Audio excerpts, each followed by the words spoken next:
오늘은 신명기 말씀 보시겠습니다. 신명기 말씀 보실 텐데 우리가 조금 고민을 해봐야 될 부분들이 뭐냐면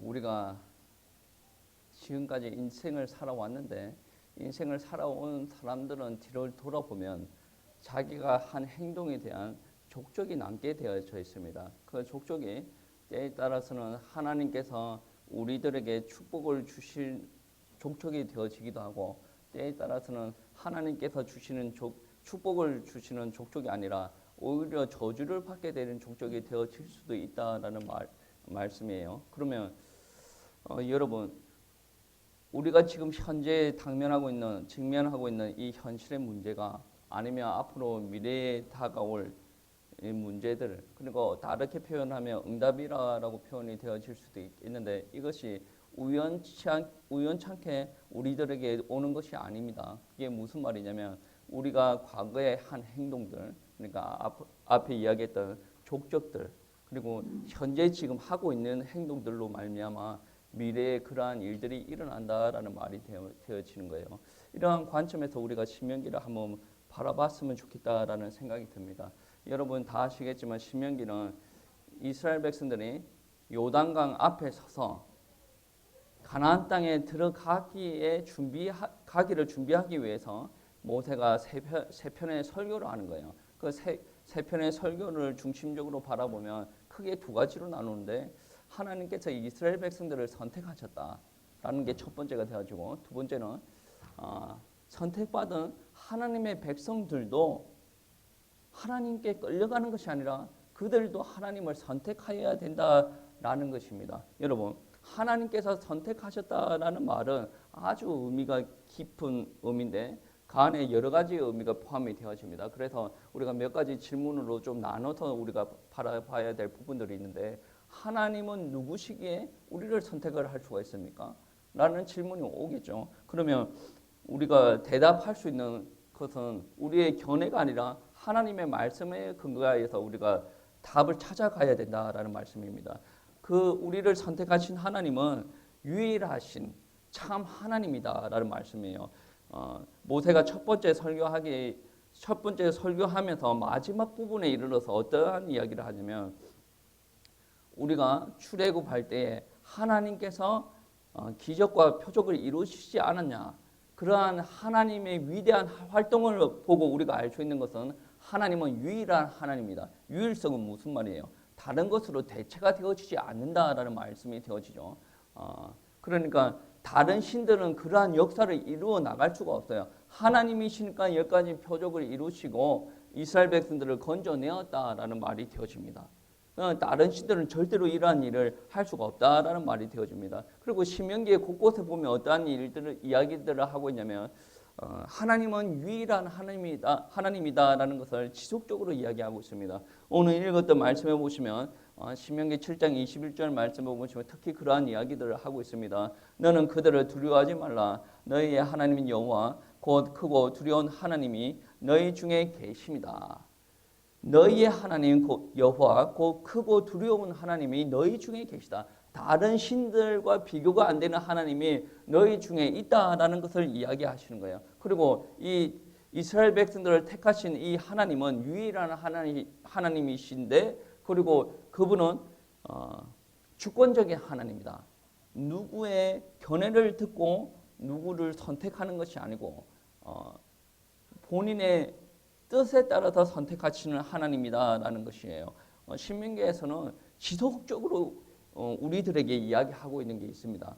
귀가 멍멍할 정도로 지속적으로 이야기합니다. 그 이야기가 무엇이냐면 하나님께서 이스라엘 백성들을 선택하셨다라는 거예요. 그리고 하나님께서는 이스라엘 백성들을 이끌어 가신다라는 것을 두고 이야기합니다. 그래서 모세가 이스라엘 백성들한테 강조하는 것이 무엇이냐면 너희가 광야에서도 대적을 만날 수도 있고 앞으로 가나안 땅에 들어가서 대적들을 만날 수가 있는데 너희가 생각해야 될 부분들은 무엇이냐면 너희가 강한 군사가 되어서 그 대적들을 이기는 것이 아니라 하나님께서 너희를 붙드시고 있기 때문에 너희가 이길 수가 있다라는 거예요. 그 대적들이 섬기는 신보다 너희들을 붙들고 있는 신이 유일한 하나님이고 주권자이신 하나님, 창조주 하나님이시라 너희가 이길 수가 있다라는 것을 두고 이야기합니다. 여러분 뭐 주일날 신명기 말씀을 봐서 다 알겠지만 2장 3장의 말씀해 보시면 이스라엘 백성들에게 헤스본과 바사 족속들을 너희에게 주겠다라고 이야기를 합니다. 그리고 오늘 읽었던 말씀 신명기 7장 말씀해 보시면 가나안 땅을 너희에게 주겠다라고 이야기하는데 어떻게 주겠다라고 이야기하냐면 7장 18절 중반부터 이제 19절 말씀해 보시면 이런 말씀이 있습니다. 내 하나님 여호와께서 바로와 온 애굽에게 행하신 것을 잘 기억하되 내 하나님 여호와께서 너를 인도하여 내실 때에 내가 본 큰 시험과 이적과 기사와 강한 손과 편파를 기억하라. 내 하나님 여호와께서 내가 두려워하는 모든 민족에게 그와 같이 행하실 것이요 라고 이야기를 합니다. 하나님께서 애굽에서 너희들을 건져내실 때 그 기적과 표적을 기억하느냐? 그와 같이 너희들에게 동일하게 역사하실 것이다. 그리고 가나안 땅에 들어가서 그 원수들을 쫓아내는 기간도 하나님께서 다 설정하셨다. 너희가 어떻게 언제까지 나는 무엇을 하겠다 계획을 짜지 말라는 거예요. 22절 말씀해 보시면 내 하나님 여호와께서 이 민족들을 내 앞에서 조금씩 쫓아내시리니 너는 그들을 급히 멸하지 말라. 들 짐승이 번성하여 너를 해할까 하노라.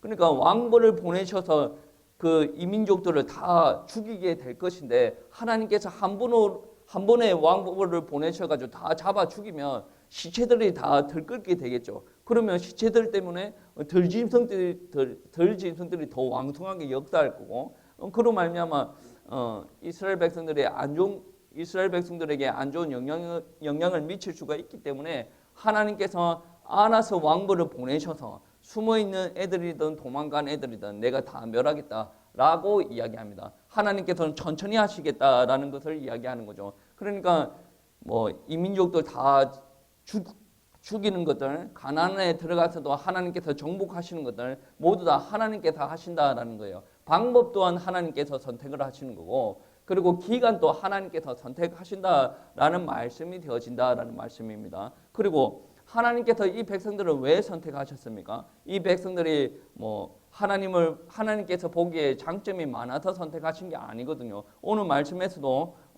여러분 잘 알고 있겠지만 어떤 말씀이 있냐면 그 이스라엘 백성들이 수요가 많아서 하나님께서 선택하신 게 아니다. 능력이 많아서 선택한 것이 아니다. 오로지 하나님께서 사랑하셨기 때문에 그들을 선택하셨다라고 이야기하는 겁니다. 그 말씀은 이제 신명기 1장 32절 말씀에서도 고스란히 이야기하고 있는데 이 일에 너희가 너희의 하나님 여호와를 믿지 아니하였도다라고 이야기하면서 4장 37절 38절 말씀에 여호와께서 내 조상들을 사랑하신 고로 그 후손이 너를 택하시고 큰 권능으로 친히 인도하여 애굽에서 나오게 하시며 라고 이야기하십니다. 이스라엘 백성들은 하나님의 말씀에 순종을 하지 않았어요. 오히려 하나님의 말씀에 대적을 하고 수요도 작고 그러면 사이즈도 작다라는 말이 되어지죠. 하나님의 은혜를 사모하지 않았습니다. 그럼에도 불구하고 그들을 하나님께서 선택하신 이유는 하나님께서 그들을 사랑하신 고로 그들을 선택하셨다라는 말씀이 되어집니다. 여러분 하나님께서 자기 백성들을 선택하실 때는 우리가 잘나서 선택하신 게 아니에요. 능력이 많거나 돈이 많거나 하나님 앞에 예배 잘 드렸다거나 우리가 선을 행하였다든가 우리가 똑똑하다든가 그게 이유가 되어지지 않습니다. 하나님께서 하나님의 백성들을 보고 선택하시는 이유는 사람밖에 없습니다. 계속 하나님의 백성들이 하나님을 향해서 대적하고 순종하지 않는데도 하나님께서는 사랑하셔서 선택하셨다라고 이야기를 합니다. 그리고 하나님께서는 하나님의 백성들을 선택하셨다. 하나님의 백성으로 삼았다라는 부분들을 그 안에 많은 의미가 담겨져 있는데 그 의미 안에 하나님의 백성에게 무언가를 주었다라는 의미도 포함이 되어집니다. 무엇을 주었냐면 하나님께서는 하나님의 백성들을 통해서 무언가를 드러내기를 원하시는 거예요. 무언가를 드러내기를 원하실 때 제일 중요한 게 뭐냐면 하나님께서는 다른 세상과 구분되어지기를 원하는 거예요. 선택하여서 일단 구분시켜 놨는데 이 사람들이 이방 사람들과 행동이 똑같으면 구분이 안 되어집니다. 그래서 하나님께서 세상 가운데 구분을 시켜놓고 이 사람들과 행동을 달리하라라고 이야기를 합니다. 제사도 달리하라라고 이야기합니다. 그 기준이 되어지는 게 율법입니다. 율법. 그래서 하나님께서는 다른 이민족한테는 율법을 허락하여 주시지 않았는데 하나님께서는 이스라엘에게만 율법을 허락하여 주셨다. 그 말이 되어지는 거예요. 하나님께서 아브라함에게 하신 약속을 성취시켜 나가기 위해서 하나님께서는 이스라엘 백성들을 부르시고 자신의 뜻대로 연단시켜서 그들의 행동 또한 거룩하게 만들어 가셨다라는 것을 알 수가 있어요. 그러니까 하나님께서 하나님의 백성을 선택하셨다라는 말은 하나님께서 율법을 그들에게 선물을 주셨다라는 거예요. 오늘날 신앙생활 하는 사람들도 많이 느끼지 않습니까? 하나님의 말씀 따라가야 돼요. 기도도 하나님의 말씀대로 해야 돼요. 여러분 삶의 현장에 여러분 하나님의 말씀대로 순종하여서 그 말씀으로 통해서 하나님께서 역사하도록 해야 됩니다. 많은 목사님들이 그렇게 이야기합니다. 왜 말씀이라고 이야기를 하냐면 말씀이 기준이 되어지거든요. 말씀이 없고 열심히 하고 말씀이 없고 기도만 열심히 하고 헌신만 열심히 하고 말씀이 없이 현장에서 열심히 일만 열심히 해요. 종교 생활이에요. 아무리 열심히 한다라고 하더라도 우리 현장에 말씀이 없고 내 심령에 말씀이 없다라고 한다면 우리는 하나님의 백성이 아닌 게 되어집니다. 우리가 조금 연약하더라도 보여지는 것도 부족하다라고 하더라도 우리 안에 하나님의 말씀이 거하심으로 말미암아 하나님께서 우리를 하나님의 백성 삼아 주신다. 근데 여러분 하나님의 말씀이 없는 사람이면 하나님의 영광이 드러나기가 쉽지 않겠죠. 선택이 되어졌는데 하나님의 말씀이 없다라고 한다면 하나님의 영광이 안 드러나게 되어지는데 그 말은 결국은 어떤 이야기가 되어지냐면 하나님께서 다른 사람들이 보기에 선한 쪽으로 육신적으로도 좋은 쪽으로 역사 안 할 거라는 말이 되어집니다. 그래서 많은 목사님들이 이야기할 때 하나님의 말씀 붙들으라라는 말이 그 말이에요. 하나님께서는 하나님의 백성을 선택하셨을 때는 이렇게 살아라라는 기준을 말씀으로 허락하여 주신다라는 거예요. 이게 없다라는 것은 하나님의 백성이 아니다라는 거예요. 말씀이 있어야 됩니다. 그리고 하나님께서는 이스라엘 백성들을 나의 백성들로 부르셨을 때 하나님께서 주시는 응답 중에 또 하나가 뭐냐면 자손에 대한 응답이에요. 요즘 사람들은 자식 없이 사는 것을 좋게 여기는 경우가 있는데 하나님께서는 하나님의 백성들을 부르실 때 무엇까지 생각하냐면 하나님께서 언약을 주신 것을 그 자손에게 후대들에게 계속 그 언약이 전달되어지기를 원합니다. 그래서 하나님께서 이스라엘 백성들에게 지속적으로 이야기하는 건 무엇입니까? 자손들에게 가르치라. 절기마다 자식들에게 가르치라. 그 말은 무엇이에요? 기본적으로 자식이 계속 나와야 된다라는 말이죠. 그 나오는 거 언제까지 나와야 되는 거예요? 예수 그리스도가 오실 때까지. 그 예수 그리스도가 오셨어요. 그 예수 그리스도가 오셨는데 계속 자손의 축복이 있어야 됩니다. 왜? 언제까지 축복이 있어야 됩니까? 예수 그리스도가 재림하실 때까지 그 자손이 하나님의 말씀을 이어받고 그 자손이 주의 말씀을 붙들고 전도와 선교를 해 나가야 되는 거 아니겠습니까? 다른 사람들이 예배가 뭐 그렇게 중요하냐, 선교가 중요하냐, 전도가 중요하냐 할 때 우리의 후대들은 하나님의 언약을 이어받고 예배에 목숨 걸어야 될 거 아니에요. 전도와 선교가 우리 인생의 이유와 우리 삶의 목적이 되어져야 될 거 아니겠습니까? 우리가 즐기는 게 삶의 목적입니까? 아닙니다.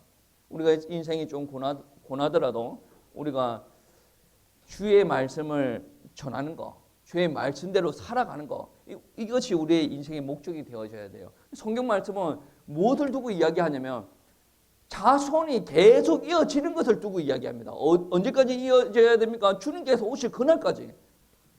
이게 언약 안에 있는 사람들은 그것을 사명으로 붙잡아야 돼요.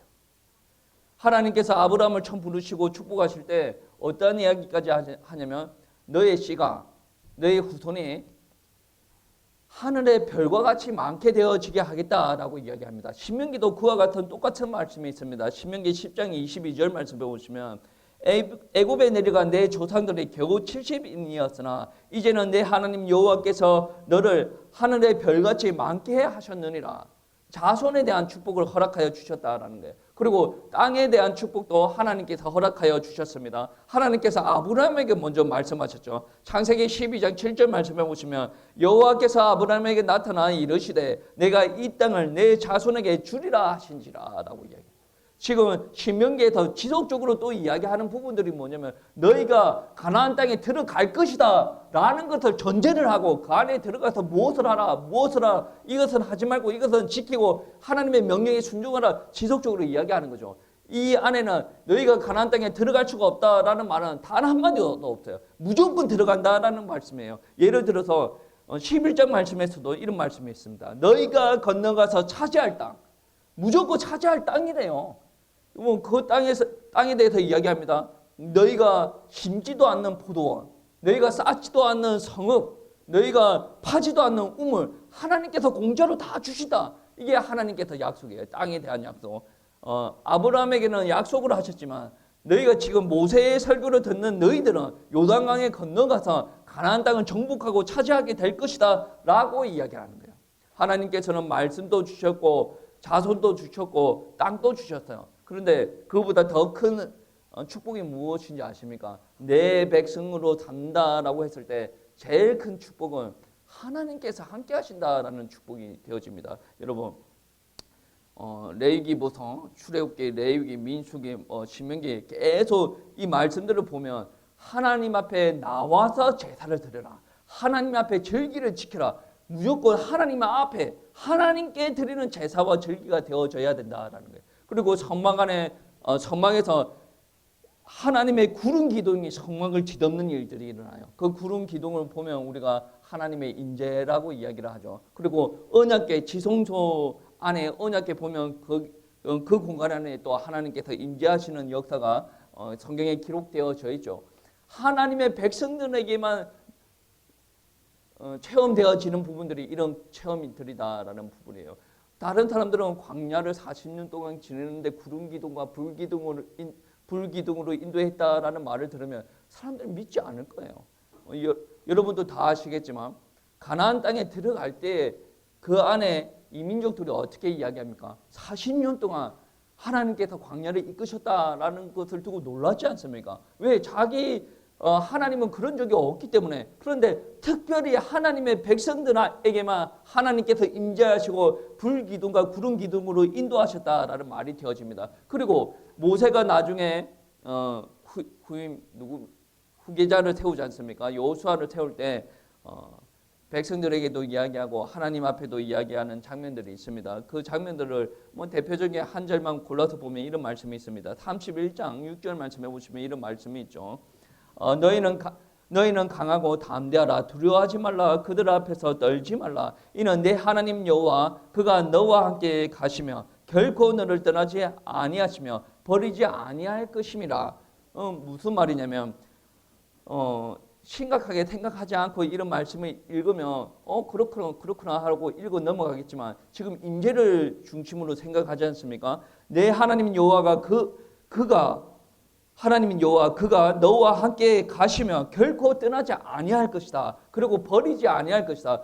그 하나님께서 멀리서 역사해도 감사한데 함께 하신다. 떠나지 않게 하신다. 라고 이야기하시지 않습니까? 임재를 두고 이야기합니다. 이게 하나님의 자녀들, 하나님의 백성들에게 주시는 축복이다라는 말씀이 되어집니다. 여러분과 하나님은 함께 하십니까? 대한민국에 있는 모든 기독교 교인들은 그렇게 이야기할 겁니다. 하나님께서 함께 하십니다. 이거는 성경에서 나오는 교리 중에 아주 기본적인 교리예요. 함께 하시지 않습니다라고 하는 사람들은 하나님을 안 믿는 사람이에요. 물론 확신이 없어서 그런 고백을 못할 수도 있지만 기본적으로 교회에서 신앙생활 잘하고 양육 잘 받은 사람들은 하나님께서 함께 하십니다. 하나님께서 하시는 능력이 체험되어졌습니다. 응답이 있습니다. 라고 고백이 되어질 수가 있을 겁니다. 그런데 우리가 신명기를 통해서 알아야 될 부분들은 무엇이냐면 하나님께서 선택하시고 또 우리를 통해서 역사하신다라는 것을 깨닫게 되어지면 우리들 안에 교만, 근심 이런 것들이 있는 것이 아니라 오히려 감사와 소망이 있게 되어진다라는 것입니다. 그러니까 오늘날 교회에서 신앙생활하고 있는 그리스도인들은 이스라엘 백성처럼 근본적으로 하나님을 의존하는 신앙인이 되어져야 됩니다. 그러니까 하나님을 의존하니 불행한 상황 가운데 있더라도 하나님께서 나와 함께 하시고 계셔. 그때도 나는 하나님을 의존하죠. 그러니까 어떤 부분에서는 낙심이 되어지기도 하는데 심하게 낙심할 필요도 없는 거예요.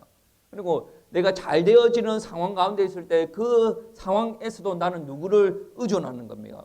나와 함께 하시는 하나님을 의존하는 거예요. 그러니까 내가 뭐 잘 되어졌다. 내가 뭐 인생이 잘 풀려지고 내 자식이 잘 되어지고 내 가문이 왕성해지고 뭐 그러한 일들이 일어났다. 교만할 필요가 없어요. 교만하면 다른 사람들이 옆에서 보면 어떻게 하겠습니까? 참 사람 안 변한다. 어떻게 바닥에 있을 때는 그렇게 울고 부르짖고 하더니 조금 잘 되어지면 자기가 잘 되어진 것처럼 목에 힘을 주고 막 그렇게 다닌다. 아니, 그러면 하나님의 영광 자체가 안 드러나는 거 아니겠습니까? 아니, 잘 되어지면 하나님께서 하셨습니다. 그 고백이 그렇게 나오는 게 힘듭니까? 믿음이에요. 입으로만 하는 게 아니라 내 머리부터 발끝까지 그게 인정이 되어지는 거예요. 나쁜 환경에 있어도 우리는 하나님 앞에 영광 올려드릴 수가 있습니다. 여러분 그 복음통 알죠? 나 가진 재물 없으나 남이 가진 지식도 없고 건강도 없고 그런데 주님께서 뭐 알게 하셨고 뭐 이런 부분들 있지 않습니까? 다른 사람보다 가진 게 너무나도 없어요. 그런데 그 중에서 그 가운데 있을 때에도 고백이 되어지는 거예요. 하나님께서 나와 함께 계시고 하나님께서 다른 사람들 모르는 거 나에게 알게 하시고 그것들로 통해서 하나님께 영광이 되어지는 거죠. 못난 자리에 있어도 하나님 앞에 영광이 되어질 수도 있고 내가 잘난 자리에 있을 때 나를 드러내는 것이 아니라 하나님을 드러내기 시작하면 하나님께서 영광 받으신다는 거예요. 그러니까 우리는 연단의 과정들을 통해서 우리가 좀 성숙할 필요가 있죠. 그리고 하나님께서 전적으로 나에게 내 인생에 개입하여서 내 인생을 이끌어 가신다라는 것이 인정이 되어지면 더 이상 근심 염려할 필요가 없고 오히려 하나님께서 함께 하시는 그것 때문에 내 지금 삶의 형편들이 감사와 찬양의 제목이 되어질 수가 있다라는 것입니다. 그런 하나님께서 우리를 선택하셨다. 그러면 하나님의 백성들은 어떻게 해야 되는가? 제가 설교 초반에 이야기했죠. 하나님의 백성들도 하나님을 선택해야 된다.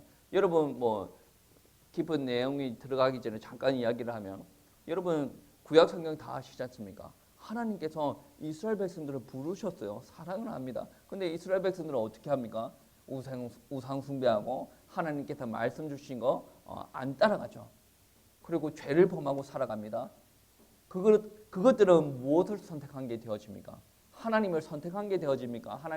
하나님을 선택한 게 아닌 게 되어집니까? 분명히 그들은 하나님의 선택받은 선민이라고 하는데 그들의 하는 행동들은 하나님을 선택한 게 아닌 게 되어진다라는 말씀입니다. 여러분 신명기에서 그렇게 지속적으로 이야기하는 장면들이 나옵니다. 무엇을 이야기하냐면 명령을 지키라, 순종을 하라, 계명을 지켜 행하라 라는 부분들이 그렇게 자주 나온다라는 거예요. 신명기 4장 1절부터 2절 말씀까지 이런 말씀이 있는데 이스라엘아 이제 내가 너에게 가르치는 규례와 법도를 듣고 준행하라. 그리하면 너희가 살 것이요 너희 조상의 하나님 여호와께서 너에게 주시는 땅에 들어가서 그것을 얻게 되리라. 내가 너희에게 명령하는 말을 너희는 가감하지 말고 내가 너희에게 내리는 너희의 하나님 여호와의 명령을 지키라라고 이야기합니다. 가감하지 말고 지키라라고 합니다. 우리가 좀 한번 고민 좀 해봐야 될 부분들이 여기서 한번 나오는데 어떤 사람은 그렇게 이야기합니다. 구약의 말씀을 어떻게 가감하지 않고 지키는 것이 고지 곧대로 그거를 말을 다 지킬 수가 있습니까? 상황이 다르지 않습니까? 라고 이야기하는 부분들이 있습니다. 어떻게 보면 그렇죠. 신학이 없는 사람들의 입장에서는 그게 당황스러울 수도 있죠. 왜 오늘날 교회는 양을 안 잡습니까? 초신자들도 이런 개념을 다 할 건데 고지 곧대로 하지 말아라라는 것을 그 신학 안에 하나님께서 우리에게 가르쳐주는 가르침이 있어요. 그거를 무시하고 넘어가면 성경을 볼 때 조금 이상한 쪽으로 갈 수가 있어요. 반면에 고지 그대로 따라야 된다라고 이야기하는 사람들은 지금도 돼지고기 먹으면 안 되고 지금도 피를 먹으면 안 되고 막 그것을 막 포커스를 맞춰서 가겠죠. 그리고 신명기에 보면 그런 게 있습니다. 우상 숭배하는 애들은 죽여라 그런 장면들이 있는데 그러면 여러분 주변에 우상 숭배하는 애들 다 죽여야 됩니까? 물론 이방인들을 죽이라라는 부분들이 있지만 하나님의 백성들 안에 우상 숭배하는 애들 다 죽이라는 거예요. 그 교회 안에서 우상 숭배하는 사람들 많이 있지 않습니까? 그 사람들 죽여야 됩니까? 아니요. 이거는 둘 다 하나만 따라가는 것은 아니다. 그런데 이 가르침 안에 우리가 느껴야 되는 부분들은 뭐냐면 이스라엘을 하나님께서 부르셨는데 왜 부르셨냐면 메시아가 오실 것을 예비하기 위해서 부르셨다. 그러니까 하나님께서 그들에게 율법을 주셔가지고 그들에게 특별한 방법으로 이끌어 가시고 계시하셨다라는 부분이 되어집니다. 하나님께서 율법을 주셨기 때문에 그 이스라엘 백성들은 율법을 따라가지 않을 때 하나님께서는 적극적으로 일하셔가지고 그분들에게 재앙을 주는 일들도 있었다. 물론 다른 지역에서 그러한 일들이 있었는가는 모르겠어요. 그런데 성경 안에서는 바로 즉흥적으로 일이 일어났습니다. 모세한테 대적을 하면 하나님께서 바로 일하셨어요. 하나님의 말씀 불순종하니까 하나님께서 광야 40년을 돌리는 일들이 일어났어요. 하나님의 그 우상 숭배하는 일들이 벌어졌어요. 우상 숭배하는 일들이 벌어지면 율법에도 어긋나니까 하나님께서 죽이라 강력하게 이렇게 이루어 나가신 거예요. 그렇게 이끌어 나가신 이유가 뭡니까? 하나님께서 선택하셨어요. 메시아가 오셔야 돼요. 근데 이스라엘 백성들이 세상과 같은 일들을 하고 살아가면 하나님께서 구분한 이유가 없어진다라는 말씀이에요. 그래서 하나님께서 구약의 이스라엘 백성들을 강력하게 통치하시고 나아가셨다라는 말씀이 되어집니다. 그리고 하나님께서 이스라엘 백성들을 선택하시고 율법을 주셨는데 율법 안에는 하나님의 속성이 그대로 묻어져 있다라는 거예요. 율법 안에 하나님의 사랑도 그대로 묻어져 있고 거룩함도 그대로 묻어져 있다라는 거예요. 그러니까 이러한 하나님의 명령을 지키는 것은 생명의 길을 택하는 것과 같다라는 거예요. 30장 19절 말씀해 보시면 내가 오늘 하늘과 땅을 불러 너희에게 증거를 삼노라. 내가 생명과 사망과 복과 저주를 내 앞에 두었은즉 너와 내 자손이 살기 위하여 생명을 택하고라고 이야기합니다. 생명을 택하고라고 이야기합니다. 그 생명을 택한다라는 말이 무슨 말입니까? 너희가 듣고 그냥 은혜를 누려라 그것만 두고 이야기하는 것이 아닙니다. 생명을 택하도록 요구하는 것은 무엇이냐면 너희가 들었으면 행하라.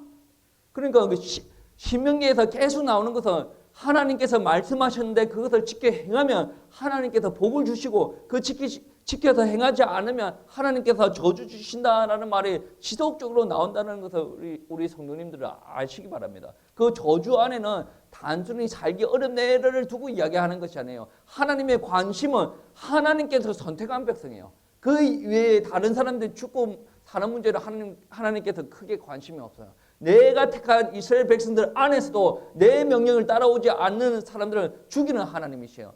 잔인한 하나님 아니십니까? 아니요, 이건 공의의 하나님.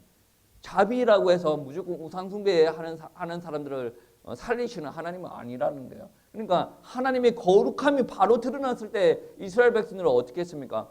시내산에 올라갔을 때 하나님께서 거룩함을 드러내고 말씀하셨을 때 이스라엘 백성들이 더 이상 우리로 못 올라가겠다. 그리고 모세한테 당신은 가서 우리 하나님의 말씀을 듣고 우리에게 대신 전해주세요라고 이야기하는 거지 않습니까? 하나님으로부터 거리가 멀어지면 멀어질수록 이 사람들이 자기 기준으로 생각하는 거예요. 하나님 앞에 가까워지면 가까워질수록 하나님 기준 그렇게 하면서 나중에는 하나님 앞에 납작 엎드려지는 일들이 벌어지지 않습니까? 그러니까 이게 하나님 앞에 가까워지고 하나님의 백성들로 만들어지면 하나님의 말씀에 순종하는 것들이 생명과 직결된다라는 것을 알 수가 있어요. 야고보서에서도 이야기합니다. 야고보서에서 어떻게 이야기합니까? 행함이 없는 믿음은 죽은 믿음이다라고 이야기하는. 그러니까 말씀을 듣고 행하지 않는 사람들은 그 믿음이 죽은 믿음이다라는 말씀이 되어지죠. 오늘날 기독교에서 은혜를 그렇게 강조를 많이 합니다. 왜 그러냐면 은혜가 있어야 구원을 받고 은혜로 말미암아 신앙생활의 시작이 되어지니 제일 중요시 여기는 것이 무엇이냐면 복음 그리고 은혜 받고 구원 받는 거.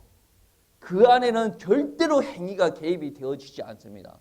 그래서 에베소서 2장 8절 말씀에 그러한 말씀이 있죠. 너희는 그 은혜에 의하여서 믿음으로 말미암아 구원을 받았으니 이것은 너희에게서 난 것이 아니요 하나님의 선물이다. 우리에게서 났으면 무엇이 되어집니까? 내가 지식이 있고 선행을 행하였고 내가 예배를 잘 드렸고 여러 가지 요소들이 있겠죠. 근데 나한테 난 것이 아니라 하나님께서 나를 사랑하심으로 전적으로 나를 선택하셨다라는 말씀이 되어진단 말이에요. 얼마나 은혜스러운 말씀이 되어집니까? 우리가 구원함에 있어서 나의 노력은 단 1%도 개입이 되어지지 않습니다. 예수 그리스도의 피가 완전한 피예요. 내가 뭔가 조금 잘못했다고 그 나의 구원이 무너져 내리는 예수의 피가 아니란 말이에요. 여러분 이 신앙적인 주제가 되어지는데 예수님께서 우리를 구원하시기 위해서 십자가에서 달려 죽으셨어요. 근데 그 피를 믿는 사람들은 다 구원을 받는데요. 그럼 구원을 받았어요. 근데 내가 살다가 조금의 잘못을 저질렀어요. 그러면 우리의 구원이 있습니까? 없습니까? 조금의 잘못으로 구원이 날아가고 왔던 구원이 날아가고 안 왔던 구원이 오고 그런 게 아니에요. 예수 피가 있으면 구원을 받는 거예요. 아니 어떻게 그렇게 그 나쁜 사람이 구원받습니까? 여러분 다윗 한번 생각해 보세요. 사람 죽였어요. 간음했어요. 그런데도 하나님께서 그를 사랑하신다니까. 정말로 하나님의 은혜 있는 사람들은 자기가 잘못을 했을 때 변명하는 것이 아니라 하나님 앞에 엎드려 기도한단 말이에요. 왜? 우리가 실수할 수도 있어요. 훌륭한 목사님들 실수할 수가 있습니다. 아니 왜 실수가 우리가 하나님이 아니지 않습니까? 여전히 하나님의 은혜 속에 있지만 죄성이 역사할 수도 있고 그러면 실수할 수가 있어요. 그런데 우리가 하나님을 믿는 사람들은 뭐가 되어지냐면 우리가 실수가 되어졌을 때 계속 변명을 하는 게 아니에요. 이거는 저렇고 저거는 저렇고 뭐 그런 안 되지 않습니까? 그래서 나는 그렇게 했습니다. 누가 이러한 행동을 했습니까? 사울이 했지 않습니까? 하나님 내가 왜 사무엘 대신으로 내가 제사를 드렸겠습니까? 아니 지금 상황은 이러니까 그래 내가 이렇게 해서 저렇게 한 거 아니겠습니까? 하나님께서 그 전에 전쟁을 치르고 나서 전리품 가지고 오지 말아라고 했어요. 근데 가지고 왔어요. 가지고 오고 하는 말이 또 있어요. 하나님 다 이유가 있지 않습니까? 이거 하나님 앞에 제사 드릴 때 하나님 앞에 드려야 되는 거 아니겠습니까? 하나님께서 하지 말라 그랬으면 안 해야지. 왜 자꾸 사람의 기준으로 하냐 말이죠. 여러분 우리의 기준으로 구원받는 게 아니에요. 하나님께서 은혜 주시면 우리가 구원받는 거예요. 그런데 구원받고 난 사람이 어떻게 살아야 되냐 말이에요. 하나님께서 우리를 구원시키려는 목적이 무엇이냐 말이에요.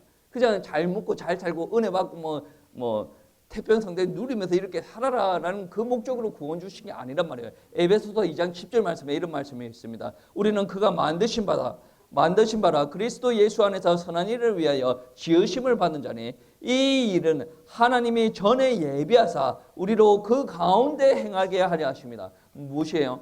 하나님께서 은혜를 주시고 우리가 구원받게 되어졌는데 이 구원 주시기 전부터 하나님께서 예비하신 게 무엇이냐면 이 구원으로 말미암아 우리가 행하게 하려고 우리를 구원하셨다라는 말이에요. 그러니까 구원받은 사람들은 행하는 사람이 되어줘야 돼요. 나는 이 정도 하면 되겠지. 그거는 목사가 단정을 지을 수가 없는데 하나님 앞에 이야기를 해야 돼요. 하나님은 저희 이 정도 하면 되지 않습니까? 하나님께서 말씀하시겠죠. 하나님께서 기준으로 말씀하시는 거예요. 행하라라는 기준으로 이야기하는 거예요. 특별히 너무나도 감사하는 것이 무엇이냐면 우리 믿는 사람들에게는 성령님께서 우리에게 내주하시는 거예요. 그 성령님께서 우리를 가르치시고 깨닫게 하시고 인도하시고 감동도 주시고 기본적으로 회개도 하게 하시고 기뻐서 하나님 앞에 찬양을 올려드리게 하시고 하나님 앞에 경배도 하게 하시고 얼마나 감사합니까? 우리 삶에 개입도 하시는 하나님 아니겠습니까? 예전과 다른 삶을 살아갈 수밖에 없습니다. 왜? 하나님께서 강력하게 개입하시니까 하나님께서 우리에게 말씀 주시니까 그 말씀이 없으면 하나님의 백성이 아닌데 하나님께서 말씀 주시니까 말씀대로 살아가려고 이렇게 발부둥치고 때에 따라서는 갈등이 일어나죠. 쓰러지기도 하는데 근본적으로 하나님께서 말씀 주시고 우리를 이끌어 가신다. 그러니까 우리 삶이 전적으로 하나님의 개입 안에 들어갈 수밖에 없어요. 만약에 이스라엘 백성들이 우상 숭배를 했다, 하나님께서 저주하시는 거죠. 정말 저주하시는 건 맞습니까? 예, 저주하시는 게 맞아요. 조금 이따가 이야기할 텐데, 이스라엘 백성들은 분명히 선택의 기로에 세워질 겁니다. 하나님께서 말씀하신 것을 따라가야 되냐, 내가 원하는 것을 따라가야 되냐. 이 선택의 기준에 뭐가 있냐면, 내가 저주를 받게 될 것인가, 내가 축복을 받게 될 것인가, 이게 나눠진다라는 말씀입니다. 여러분, 구체적으로 이스라엘 백성들이 어떠한 범죄를 범하든 그 죄는 우상 숭배와 직결적으로 연결되어진다라는 것입니다. 왜냐하면 내가 하나님보다 더 다른 사람을, 더 다른 사물을 좋아한다는 거죠. 왜? 하나님께서 명령하시는 것이 정해져 있어요. 근데 그게 너무나도 고리타분하고 하기 싫은 거야. 그런데 하나님 말고 다른 것들이 좋으니까 이거를 남겨두고 다른 것들을 우리가 향해서 달려간다라는 말씀이 되어집니다. 이게 곧 우상숭배가 되어지는 것이고, 신명기에서도 때때로 이렇게 불순종하는 것을 보고 믿지 않는 것이다 라고 이야기합니다. 하나님과 거리를 많이 두고 사는 사람들을 볼 때는 우리가 불순종 얼마든지 할 수 있는 거 아니겠습니까? 하나님의 말씀을 조금 따르지 않을 수도 있는 거 아니겠습니까? 그렇게 이야기하겠지만, 지금 가나안 땅에 막 들어가려고 이스라엘 백성들을 양육하는 모세 설교 안에서는 불순종하는 것 자체가 하나님을 믿지 않는 것이다 라고 이야기합니다. 그들의 청중은 누굽니까? 40년 광야에서 하나님의 능력을 체험했던 사람이고, 하나님께서 계속 주시는 말씀으로 양육받은 40년 동안 양육받은 사람이에요. 그 사람들한테 이야기하는 말씀이 그거예요. 너희가 불순종하면 하나님을 믿지 않는 사람이다. 그리고 오늘날 사람들에게 적용하면 교회 안에 있는 사람일지라도 너희가 하나님의 말씀에 불순종하면 너희는 하나님을 믿지 않는 사람. 저는 하나님을 믿는데요. 그거는 여러분이 평가할 문제가 아니고 하나님께서 평가하시잖아요. 절대적인 기준이 있죠. 하나님의 말씀, 이게 절대적인 기준인데 이 말씀을 따라오지 않는다라고 한다면 하나님을 믿지 않는 것이 되어지잖아요. 그러면 나는 교회 오는 게 뭡니까? 교회로 오는 거지 하나님 믿지 않는 거다라는 거예요.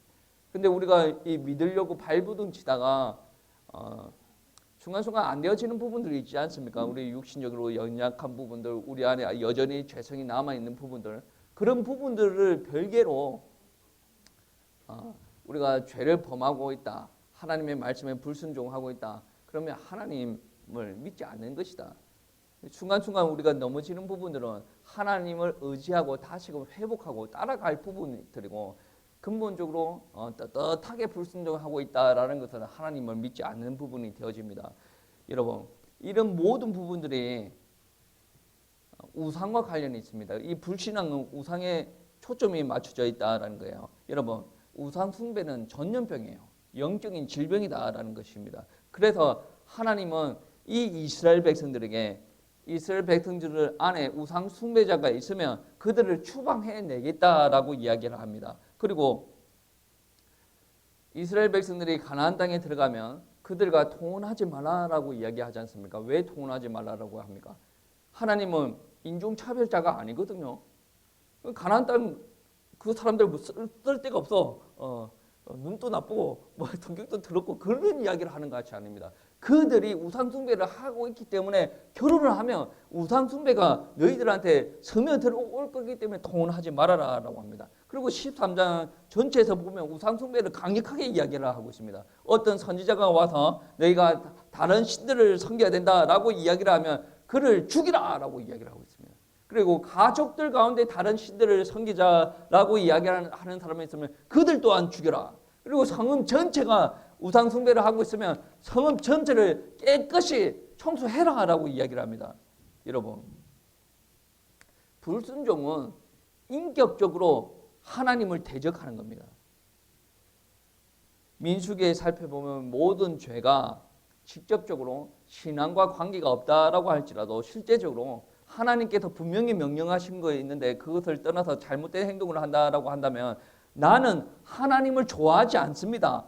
하나님보다 좋아하는 것이 따로 있습니다. 내가 원하는 것은 바로 그것입니다. 라고 고백하는 것이라고 하는 것을 우리는 알 수가 있습니다. 우상 숭배는 육신의 욕심을 따라 사느냐 아니면 하나님을 따라 사느냐라는 결정적인 그것을 판단할 수 있는 아주 결정적인 근거가 되어진다라는 말씀입니다.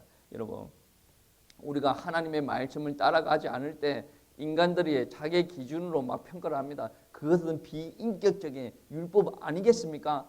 그거 아니에요. 하나님의 말씀을 따라가지 않는 것은 비인격적인 것이기 때문에 안 따라가는 것이 아니라 하나님에 대한 순종이었기 때문에 불순종으로 하나님과 인격적으로 대적하는 행위가 되어진다라는 말씀이 되어집니다. 우리의 선택은 여러 가지를 함축하고 있는데 여러분, 하나님의 뜻은 그렇습니다. 하나님의 백성 이스라엘 백성을 불러서 그들에게 복을 주시고 그 땅에서 여호와의 영광을 드러내고 더 나아가서 너희가 내가 준 축복 가지고 고아와 가난한 과부 나그네를 섬기라. 이게 하나님의 큰 뜻이죠. 그러니까 복음이 하나님의 은혜가 너희들 안에 정체되어 있지 말고 모든 것을 퍼져나가게 하시는 게 하나님의 뜻이다라는 말씀이 되어집니다. 이것은 어디에서 옵니까? 순종에서 오는 거예요. 근데 내가 순종하지 않았다라고 할 때는 그 복이 닫혀진다라는 말씀이 되어지고 닫혀진다라고 하더라도 그 말씀 안에서는 하나님의 속성이 드러나지 않는 것이 되어지는 게 아니다 말입니다. 여러분, 하나님께서 분명히 약속하셨어요. 그러니까 우리가 이 땅에 대해서 교회 아니겠습니까? 교회에게도 그대로 적용이 되어집니다. 하나님께서 말씀하십니다. 여러분이 듣고 순종을 하면 여러분에게 하나님의 복이 그대로 임하게 되는 거예요. 그 여러분 잘 먹고 잘 살아라는 것이 아니라 하나님께서 크나크신 계획을 두고 하나님께서 축복하시는데 그 축복하시는 이유가 뭡니까? 하나님의 영광을 드러내기 위해서. 그리고 이 받은 복을 가지고 옆에 있는 사람들에게 계속 전하는 거예요. 때에 따라서는 가난한 사람들, 과부, 고아, 나그네들 우리가 섬기는 일들이 되어져야 되는 거 아니겠습니까? 그리고 우리가 나가서 복음 전하는 일들도 우리가 해야 될 사명 중에 하나가 되어집니다. 이게 바로 하나님 앞에 복종할 의무가 되어진다는 거죠. 그런데 하나님의 말씀을 잘 들어요. 은혜가 된다라고 이야기합니다. 할렐루야라고 막 기도하고 찬양하고 막 그럽니다. 근데 순종이 안 되어집니다. 이거는 하나님의 복이 올 수가 없는 거예요. 제가 복이라는 단어를 그렇게 많이 쓰지는 않는데 신명기에 복이라는 단어를 많이 이야기를 하고 있으니까 제가 이야기를 하는 거예요. 그러니까 하나님께서 하나님의 백성들을 선택하실 때 선물로 주는 게 뭐가 있다라고 했죠. 율법, 말씀. 근데 말씀은 듣는데 현장에서 그의 말씀이 없어요.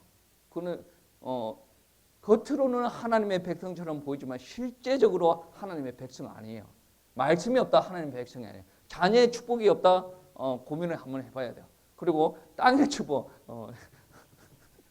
여기 땅도 없는 사람들도 있는데 아무튼 하나님께서 그 축복을 계속 허락하여 주신다라는 말씀이 되어집니다. 그게 자기에게 임할 때는 무엇으로 오는 겁니까? 하나님께서 약속하시고 순종하시고 복종하신다라는 거. 복종이 되어졌을 때 하나님께서 그런 축복을 주신다라는 말씀이 되어집니다. 우리가 이 복을 우리가 받고 주변 사람들한테 전달할 사명이 우리에게 있다라는 것을 꼭 기억하시기 바랍니다. 여러분, 분명히 모세가 이스라엘 백성들한테 이야기한 이 내용들은 예언이 되어지기도 합니다. 왜냐?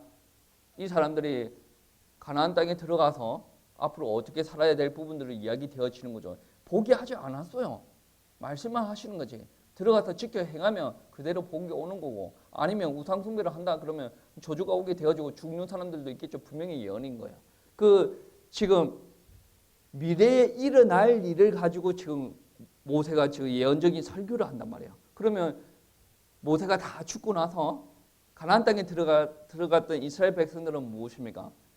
예전에 했던 모세의 이야기를 자기 현장 가운데 성취가 되어지는 것을 보고 느끼는 거 아니에요. 내가 순종을 했다 그런다면 좋은 응답, 아니면 대적했다 그러면 불행한 응답, 뭐 이렇게 받아 누리는 거 아니겠습니까? 이 과거가 있어야 현재가 있는 거예요.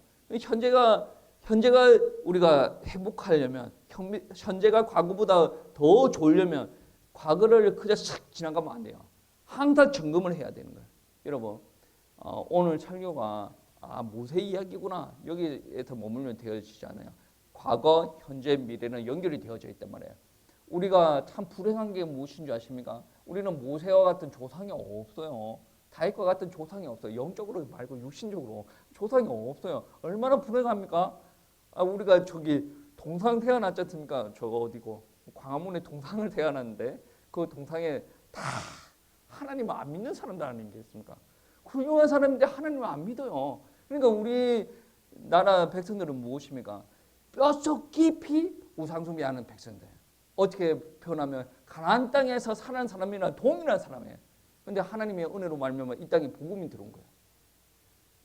근데 지금도 신앙생활을 하고 있지만 우리가 한번 과거를 한번 점검을 해봐야 돼요. 내가 예수 믿기 전에 어떻게 살아왔던 부분에 한번 점검을 해봐야 돼요. 그것이 내가 지금 신앙생활을 하는데 내 발목을 잡고 늘어지기도 합니다. 제가 예전에 어떤 분을 만났는데 친한 분이에요. 그분이 저한테 그러한 이야기를 합니다. 경곤아, 너처럼 편안하게 신앙생활을 하려면 나는 너보다 10배, 100배를 노력을 해야 된다. 왜냐? 아니 예수님 믿기 전에 재민하게 지냈거든. 그 재민하게 지낸 게 자꾸 빠져가는 게 자꾸 늘어진단 말이에요. 그리고 여러분 한번 생각해 보세요. 참 목사 집안에는 복 받은 사람이에요. 어떤 집안에서는 계속 정신병자가 나오는 집안들입니다. 조상이 우상숭배 아주 심하게 한 집안은 그 저주가 끊임없이 흘러내린다. 조상이 무당한 집안도 끊임없이 흘러내린다. 이거는 점검이 들어가야 돼요. 내가 왜 이렇게 힘들지 현실만 보지 말고 여러분 과거를 한번 보세요. 우리 집 가게들 한번 펼쳐놓고 보세요. 내가 왜 이렇게 힘들게 살고 있는가 한번 펼쳐보세요. 미래를 모르고 그저 현실만 딱 보고 사는 것이 아니라 과거도 알고 현재도 알고 미래도 알아야 될 거 아니에요.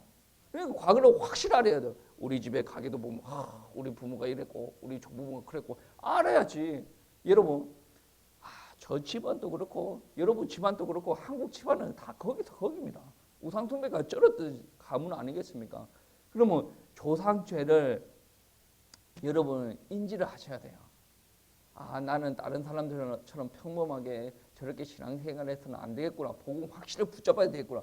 여기 인지가 있어야 돼요. 예수 피로 선포를 해야 되겠구나. 우리 가문을 위해서 내가 기도하고 나가야 되겠구나. 이스라엘은 얼마나 좋아요. 하나님께서 복을 주면서 하나님의 말씀을 들으라고 했는데 우리 조상들은 그런 게 없었단 말이에요. 눈 뜨면 우상숭배, 눈 감기 전에 우상숭배, 맨날 우상숭배 했던 사람인데 그러면 우리 자녀들, 우리 후손들에게 영적인 질병 오는 게 당연하지 않습니까? 그러면 이거를 끊는 게 무엇이 되어져야 되냐면 예수 그리스도의 피가 되어져야 된다라는 말씀입니다. 우리가 우상숭배 했잖아요. 성경 말씀에 우상숭배하면 어떻게 된다고 합니까? 오늘 신명기 말씀에 죽이라고 이야기하는데 출애굽기에서도 그런 이야기하죠. 3, 4대가 저주받는데요. 그러면 끊임없이 우상숭배했는데 저주받고 있는 거 당연한 거 아니겠습니까? 이거를 끊을 수 있는 게 무엇이냐? 우리 과거를 끊을 수 있는 게 무엇이냐? 바로 예수 그리스도의 피가 되어진다라는 말씀입니다. 하나님께 바쳐진 유월절 어린 양의 피를 인정하고 믿는 그것만이 우리에게 닥친 저주와 고난을 해결할 수가 있다라는 말씀이 되어집니다. 과거는 여러분과 상관이 없는 게 아니에요. 여러분이 계속 기도하고 나가야 될 부분들이에요. 그리고 앞으로 더 나은 미래를 위해서 현재도 계속 기도하고 나가야 돼요. 여러분 지금 성품이 하나님의 성품 아니지 않습니까? 실수하고 있는 부분도 있지 않습니까? 목사도 실수하는데 평신도에 실수하는 거 당연하지 않습니까? 그러면 그런 실수하는 부분들 계속 놓고 기도해요. 그래 오늘보다 더 나은 내일이 되어지고 올해보다 더 나은 내년이 되어진단 말이에요. 하나님께서 오실 것을 기도해야 하면서 그렇게 나아가야 돼. 이게 바로 성경 전체 이야기. 정말요? 창세기에서도 구원받으려면 예수 그리스도 믿고 순종하라. 출애굽기, 레위기, 민수기 계속 그 이야기예요. 물론 역사의 현장과 하나님께서 일하시는 방법은 조금 사건마다 장소마다 조금씩 달라집니다. 근데 변하지 않는 것이 있어요. 무엇입니까? 하나님 말씀 따라가라. 양의 피, 양의 피는 신약에 와서 예수 그리스도의 보혈 그걸로 말미암아 우리 인생의 문제 모든 문제가 해결이 되어진다. 여러분 혹시나 과거에 매여져 있거나 과거에 매여가지고 여러분 아직까지 마음이 아프고 힘들어하는 부분들이 있으면 그 고리를 끊을 수 있는 것이 무엇이냐? 다른 사람들의 위로 절대로 안 되어집니다. 위로가 때에 따라서는 상담도 필요합니다. 그런데 예수 그리스도의 피가 그 고리를 끊을 수가 있다라는 말씀입니다. 이 성경 전체를 구성하고 있는 이 이야기를 우리 성도님들 믿고 하나님 앞에 영광 올려드리는 삶으로 인생을 승리하시기를 축복합니다.